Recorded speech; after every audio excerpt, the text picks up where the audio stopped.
Il existe aujourd'hui un très grand nombre de données disponibles concernant les niveaux de contamination des aliments par les substances chimiques, mais également les niveaux d'exposition de la population à ces substances chimiques. On sait grâce à ces données, par exemple, qu'il existe aujourd'hui une douzaine de substances chimiques pour lesquelles le risque sanitaire ne peut être écarté. Alors ces données sont disponibles dans des grosses bases de données ou des rapports qui sont publiés sur le site de l'ANSES, mais qui sont difficiles d'utilisation par le grand public. Donc face à ces difficultés, il y a un grand besoin d'une part pour les consommateurs qui souhaitent mieux s'informer sur cette contamination chimique, mais aussi pour les gestionnaires chargés de la surveillance de ces contaminants chimiques tout au long de la chaîne alimentaire pour mieux orienter leur plan de surveillance.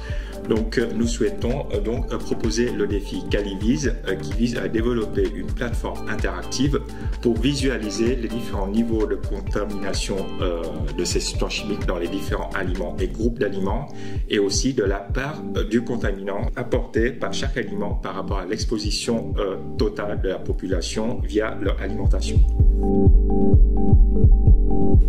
Alors pourquoi contribuer à ce défi? Tout simplement parce qu'il est d'utilité publique. Il permettra aux gestionnaires de mieux orienter leur plan de surveillance et de contrôle de la contamination chimique des aliments tout le long de la chaîne alimentaire, mais également de mieux protéger le consommateur.